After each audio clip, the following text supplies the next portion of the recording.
You know in your heart of hearts that you cannot wait to see me debate Hillary Clinton. But she reminded us over and over and over again in that debate that she's an outsider because she would be the first woman, she would be the first woman president. Let me start by assuring you that I will never ask for your vote or your support because I'm a woman.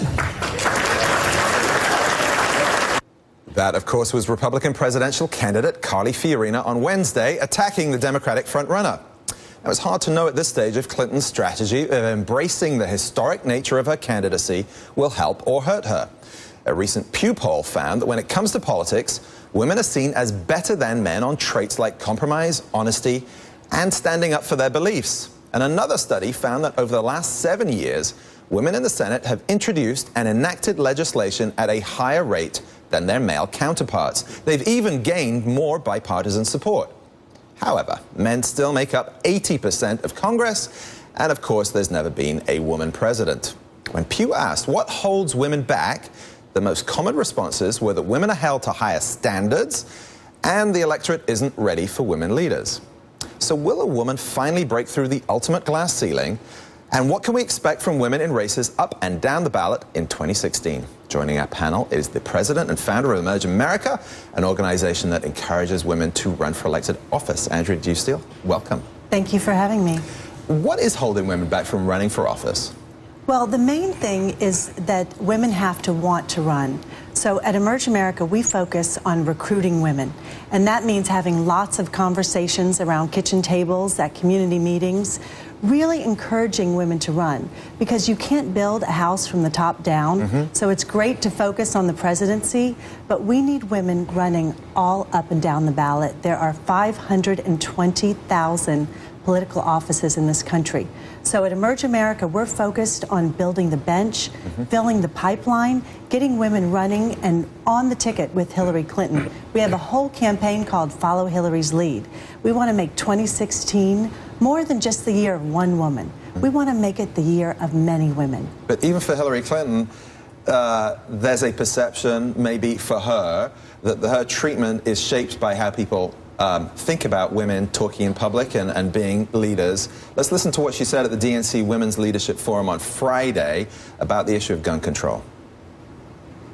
I've been told to stop, and I quote, shouting about gun violence. Well, first of all, I'm not shouting. It's just when women talk, some people think we're shouting.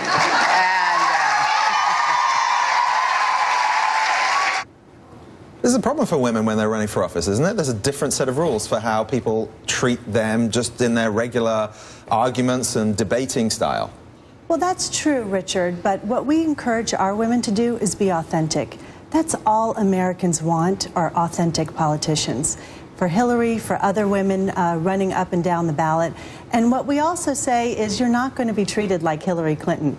If you're running for school board, you're not going to be held to the same standards. So just get in the races, put your name on the ballot, and you'll be able to handle yourself if you just are who you are. People you're looking out for this season on either side, what candidates stand out for you?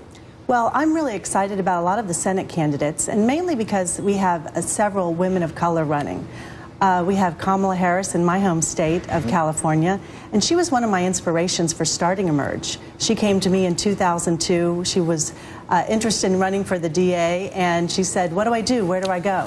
And I said, Kamala, let me figure it out. And that's part of how I started the program I did of Emerge. But she's exciting. If elected, she would only be the second African American ever.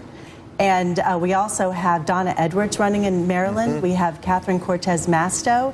If elected, she'd be the first Latina. Now, of course, at Emerge America, we're really focused on the state legislative races as well. Right. We really have to do better as Democrats, as progressives.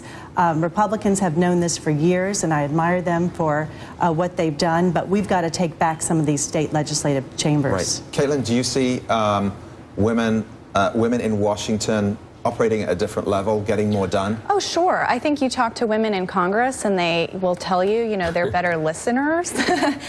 We saw Patty Murray really break ground with Paul Ryan, of course, on the budget a few years ago. And so you definitely see that trend. I think it is very important to really cultivate women running for office at the state and local level in Congress, because then when it comes to the presidency, then you therefore have a bigger bench. But women I talk to about running for office, the one thing that they always point to is the difficulty in fundraising, the difficulty they think that they have in asking for money. I'm wondering if you find that to be some kind of prohibitor or something that keeps people back. Well, certainly they are definitely nervous about fundraising. But what we do at Emerge is we walk them through the steps and teach them how to fundraise. We take women through a 6-month training program.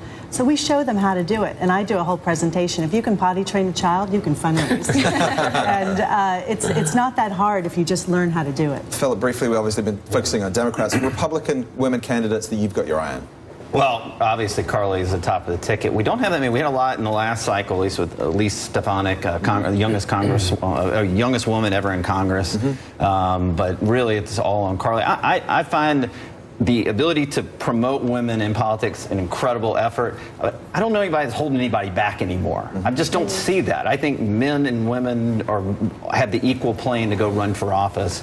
It's about how good their campaigns are at this day and age. And I encourage more women in politics, but I don't know if anybody's been held back. It's a much bigger discussion. Sadly, we have to leave it there. Thank you, Andrea Steele, for joining us today. Thank you, Richard. Thank you.